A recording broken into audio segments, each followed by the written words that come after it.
कि घर की वो 4 मर्यादा कौन सी है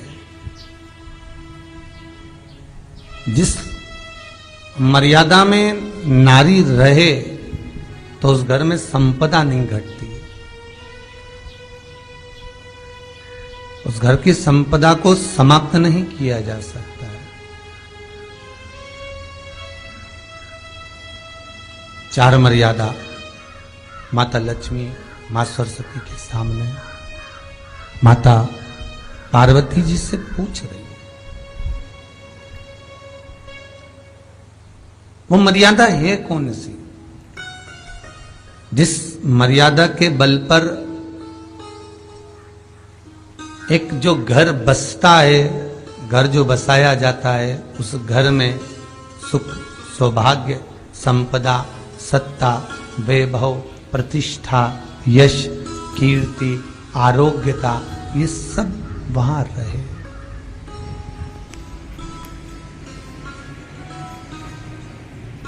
पहला, मां पार्वती ने माता लक्ष्मी को कहा, अतिथि देवो भव।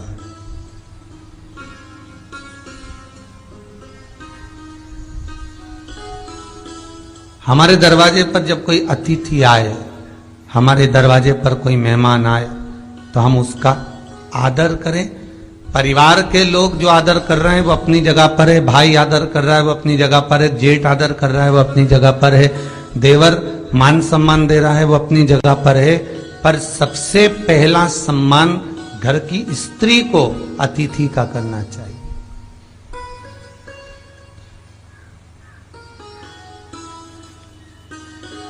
सास के मेहमान आ गए, पहचान वाले, बहुवन मालूम पड़े अपने कमरे में बैठी हुई है। मेहमानों ने आकर पूछ लिया, क्यों बहू नहीं दिख रही? बस आ रही होगी। सास गई, रसोई घर में से पानी लाकर पिला दिया। फिर मेहमानों ने पूछा, बहू नहीं दिख रही? बस आती होगी। 2 बार सास ने गिलास भी गिरा दिया कि एक आध तो आ जाओ रही ऊपर से, पर नहीं है।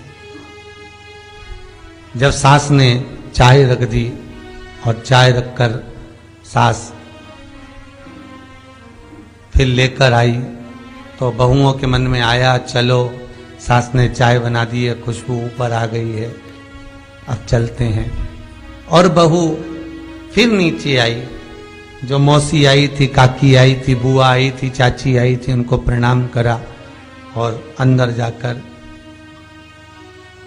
चाय जो बनी थी उसको पिया।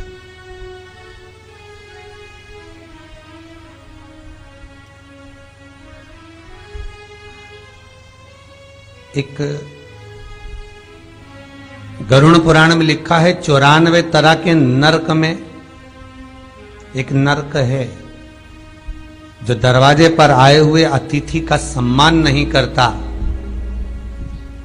उसको जल नहीं पिलाता, उसका मान सम्मान नहीं देता, उसका आतिथ्य नहीं देता, उसके लिए भी एक नरक रखा गया है।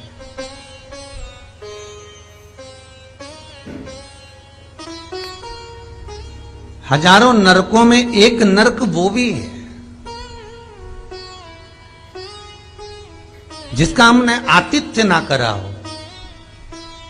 मेरा बहुओं से निवेदन है, सास के रिश्तेदार आए तो आप उनका भी आदर करिए, और आपके रिश्तेदार आए तो आप उनका भी आदर करिए। जेठानी के रिश्तेदार आए तो आप उनका भी आदर करिए, और देवरानी के रिश्तेदार आए तो आप उनका भी आदर करिए। आप किसी न किसी रूप में जो अतिथि आया है वो न जेठ का है, न देवर का है, न वो सास का है, अतिथि घर का है। किसी एक व्यक्ति का अतिथि नहीं है।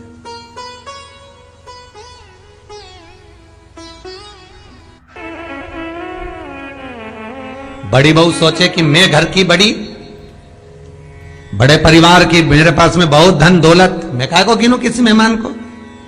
छोटी बहू सोचे मैं काहे को गिनूं, मंजिली सोचे मैं काहे को गिनूं, संजिली सोचे मैं काहे को गिनूं।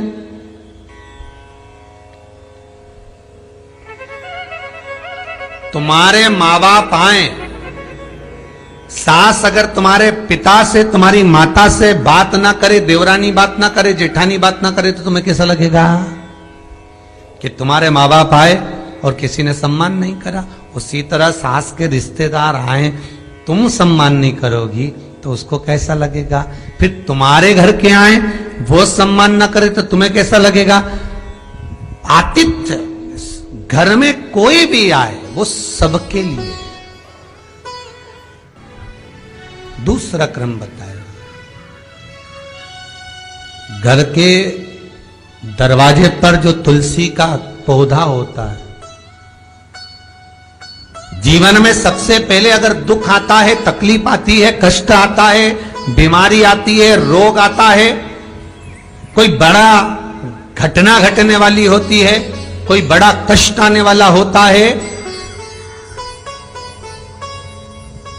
तो लक्ष्मी जी से माता पार्वती कह रही है, घर में जो तुलसी का पौधा होता है सबसे पहले घात उसी पर होती है। तुलसी का पौधा सूख जाता है, समाप्त हो जाता है, उसके डालियां मुरझा जाती हैं, नीचे लटक जाती है, मंजरी झुक जाती है, या तुलसी के कुंडे में जो मिट्टी है उसमें फफूंद पड़ जाती है।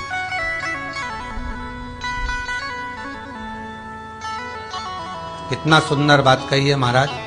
तुलसी के क्यारे में, पद्म पुराण, तुलसी के क्यारे में जो हम जल डालते हैं, वो जल हमने जब डाला और वो जल अगर नीचे गिर रहा है, उसका भी दोष वर्णन है महाराज, उसका भी दोष हमारे शास्त्रों में वर्णित किया गया। तुलसी के क्यारे में अगर जल डाल रहे हैं और वो जल जमीन पर बह रहा है, गिर रहा है, उसका भी दोष है। तुलसी के क्यारे में उतना ही जल दिया जाए जितनी मट्टी सोख ले, 2-4 8 बूंद पानी गिरे चल जाएगा। तुलसी के क्यारे में छिद्र रहता है, बूंद बूंद पानी टपक जाए वो चल जाएगा। पर तुमने तुलसी के क्यारे में जो जल भरा, लोटा भर भर के डाल दिया, और ऊपर से जो जल कुंडा भरा कर उलीच में से, अर्थात भराने के बाद जो नीचे गिर रहा है, वो दोषपूर्ण है महाराज, उसकी दोष था।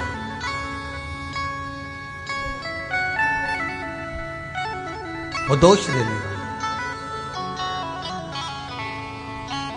तो लक्ष्मी से माता पार्वती जी कह रही हैं कि दूसरा क्रम है घर में वैभव, लक्ष्मी, संपदा, प्रतिष्ठा, यश, आरोग्य को पाने के लिए तुलसी के क्यारे की आराधना, तुलसी के कुंड को नमन करना।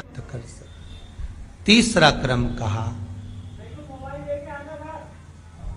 घर में चाहे नल लगा हो, चाहे आरओ का प्लांट लगाओ, पानी का, घर में छोटा छोटा आरओ प्लांट लगा लेता है,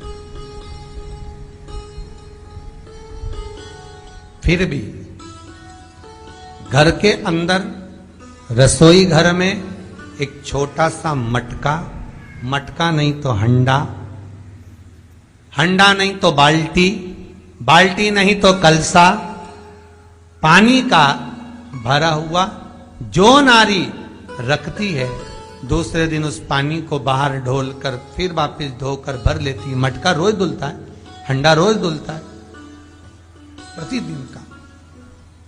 जितना जल उस पात्र में रहता है, भरता है, ऐसे ही घर में संपदा बढ़ती। 3 क्रम बता। चौथा, नारी के मस्तक पर जो चीर होता है, ये पूर्वज, इसी चीर से कथा प्रारंभ हुई थी और वहीं पर पहुंच गई। लक्ष्मी पार्वती के संवाद पर चल रही है महाराज। मस्तक पर जो चीर होता है, मस्तक पर जो वस्त्र होता है, वो वस्त्र पूर्वजों का, पितरों का, कुल देवी देवताओं का आशीर्वाद।